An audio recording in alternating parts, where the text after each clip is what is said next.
Hi friends, जय श्री कृष्ण। આજે આપણે બનાવીશું મોહનથાળને પણ ભૂલાવી દે તેવી બેસનની બરફી। આ બરફી એકદમ દાણેદાર ટેક્સચરવાળી અને મોંમાં મૂકતા જ ઓગળી જાય તેવી એકદમ સુપર સોફ્ટ તૈયાર થાય છે। આ બરફીને તમે 10 જ મિનિટમાં તૈયાર કરી શકો છો। આપણે તેમાં ન તો ખાંડનો ઉપયોગ કર્યો છે, ન તો સાકરનો ઉપયોગ કર્યો છે। એકદમ હેલ્ધી અને ટેસ્ટી એવી આ બેસનની બરફી જો ક્યારે ટ્રાય ન કરી હોય તો એકવાર જરૂરથી ટ્રાય કરજો। તેના માટે આપણે એક પેન લીધું છે, તેમાં 1 વાટકી જેટલું પીગળેલું ઘી લેવાનું છે। ઘી સરસ ગરમ થઈ જાય એટલે આપણે તેમાં 2 વાટકી જેટલો ચણાનો લોટ એડ કરવાનો છે। અત્યારે પેકેટમાં જે બેસન આવે છે તે જ લીધો છે, તમે ઘરનો ચણાનો લોટ પણ લઈ શકો છો। હવે આપણે તેને સરસ રીતે મિક્સ કરવાનું છે। ઘી સાથે લોટને સરસ રીતે મિક્સ કરી લેશું અને ગેસની ફ્લેમ આપણે એકદમ સ્લો જ રાખવાની છે।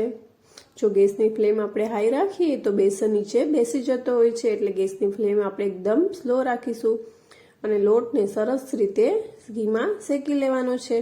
આ રીતે કોઈ લમ્સ થાય તો તેને આપણે ભાંગતા જવાના છે અને બધી બાજુથી આવી રીતે લોટને હલાવતા રહેવાનું છે કે એક બાજુથી સાઈડમાં પણ બેસન બેસે નહીં। જો બેસન બેસી જાય તો તેનો ટેસ્ટ બરફીમાં બહુ સારો આવતો નથી, એટલે સરસ રીતે આ રીતે મિક્સ કરતા જવાનું છે સ્લો ફ્લેમ ઉપર અને જે લમ્સ થાય તેને આ રીતે ભાંગતા જવાના છે।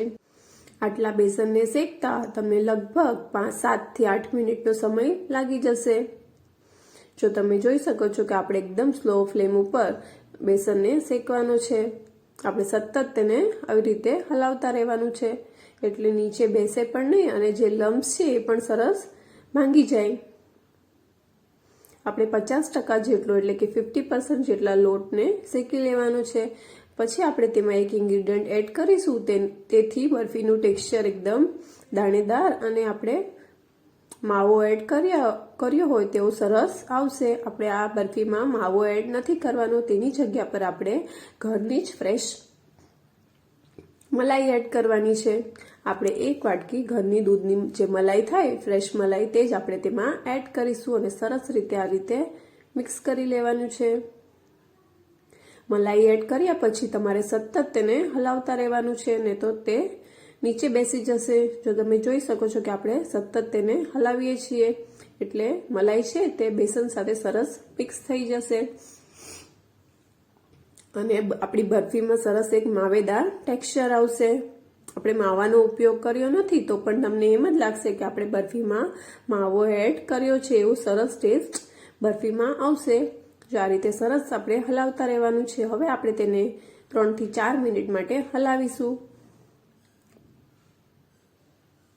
જો આ રીતે સતત આપણે તેને હલાવતા રહેવાનું છે। જો તમને આ બેસનની બરફી ગમી હોય તો વિડીયોને એક લાઈક કરી દેજો અને ચેનલ પર નવા હોય તો ચેનલને સબસ્ક્રાઈબ કરવાનું ભૂલતા નહીં। આપણે તેને સતત આ રીતે હલાવતા રહેશું જેથી કરીને તે નીચે બેસે પણ નહીં અને સરસ રીતે શેકાઈ જાય। ગેસની ફ્લેમ આપણે સ્લો જ રાખવાની છે, ગેસની ફ્લેમ આપણે હાઈ કરવાની નથી। જો હાઈ ફ્લેમ પર આપણે બેસનને શેકીએ તો તે બેસી જતો હોય છે, એટલે આપણે ગેસની ફ્લેમ સ્લો જ રાખીશું અને સરસ રીતે આ રીતે હલાવતા રહીશું। તો તમે જોઈ શકો છો કે પહેલા બેસનમાં જે લમ્સ હતા અત્યારે એક પણ લમ્સ દેખાતો નથી અને સરસ એકદમ દાણેદાર ટેક્સચર પણ આવી ગયું છે। હજી આપણે તેને 1 મિનિટ જેવું થવા દેશું। જો તમે જોઈ શકો સરસ થોડો કલર પણ ચેન્જ થઈ ગયો છે બેસનનો અને સુગંધ પણ આવવા માંડી છે। તમને એમ જ લાગશે કે આપણે સરસ મોહનથાળ બનાવીએ છીએ એવી સરસ સુગંધ આવે છે। જો તમને એવું લાગે તો 1 ચમચી જેટલું ઘી પણ એડ કરી શકો છો, પણ આપણે જેમ જેમ શેકીએ તેમ જો તમે જોઈ શકો છો કે સરસ ઘી પણ છૂટું પડી ગયું છે ને જે બેટર છે તે સરસ એકદમ ઢીલું પણ થઈ ગયું છે, સરસ કલર પણ ચેન્જ થઈ ગયો છે એકદમ। જો તમે જોઈ શકો, તમને નજીકથી બતાવું, થોડો રેડિશ કલર પણ આવી ગયો છે। 2 મિનિટ જેવું આવી રીતે હલાવશું પછી આપણે તેમાં 2 થી 3 ચમચી જેટલું દૂધ એડ કરવાનું છે। આ રીતે સાઈડમાં બેસે નહીં તેનું આપણે ધ્યાન રાખવાનું છે। જો બેસનનો કલર ચેન્જ થઈ ગયો છે, હવે વધારે આપણે તેને શેકવાનો નથી ને તો બેસન એકદમ લાલ થઈ જશે તો બરફીનું ટેક્સચર એકદમ સારું નહીં આવે। હવે ગેસની ફ્લેમ આપણે બંધ કરી દેવાની છે અને આ રીતે આપણે 1 ચમચી જેટલું દૂધ એડ કરીશું અને સરસ ફ્લફી થઈ જાય એ રીતે આપણે મિક્સ કરીશું. તમે દૂધ એડ કરશો એટલે આમ બધું એકદમ બબલ્સ જેવું થવા માંડશે. એવી રીતે આપણે 2 થી 3 વાર આવી રીતે દૂધ એડ કરવાનું છે. જો તમે મોહનથાળ બનાવતા હોય ત્યારે પણ આ પ્રોસેસ તમે જરૂરથી કરતા હશો.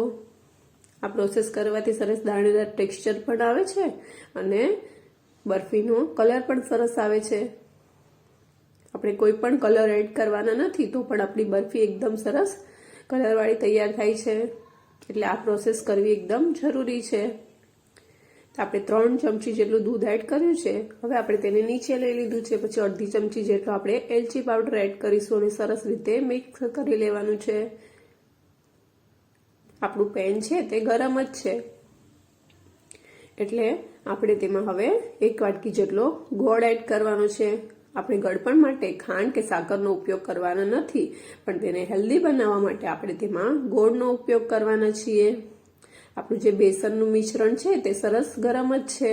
હવે આપણે તેને સરસ રીતે આવી રીતે ગોળના જે લમ્સ હોય તેને આવી રીતે પ્રેસ કરતા જવાના છે એટલે ગોળ સરસ બેસનના મિશ્રણ સાથે મિક્સ થઈ જશે અને સરસ ગળપણવાળી બરફી તૈયાર થઈ જશે. જો તમે જોઈ શકો છો કે સરસ એકદમ બરફી તૈયાર થઈ ગઈ છે. હવે ઘીથી ગ્રીસ કરેલી થાળીમાં તેને આપણે કાઢી લેવાની છે. બધું જ મિશ્રણ આપણે થાળીમાં લઈ લેશું. થાળીને મેં પહેલેથી જ ઘીથી ગ્રીસ કરીને રાખી હતી. મિશ્રણને હવે સરસ આપણે આ રીતે સ્પ્રેડ કરી દેવાનું છે. જો તમે જોઈ શકો છો કે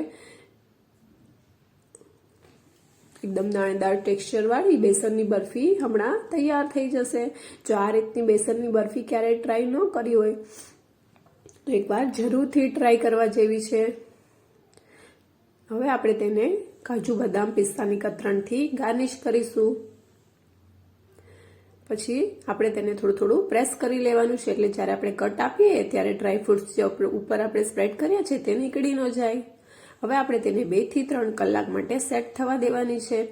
2 થી 3 કલાક પછી જ આપણે તેના પીસીસ કરીશું. હવે આપણે તેને સ્ક્વેર પીસીસમાં આ રીતે કટ કરી લેવાની છે.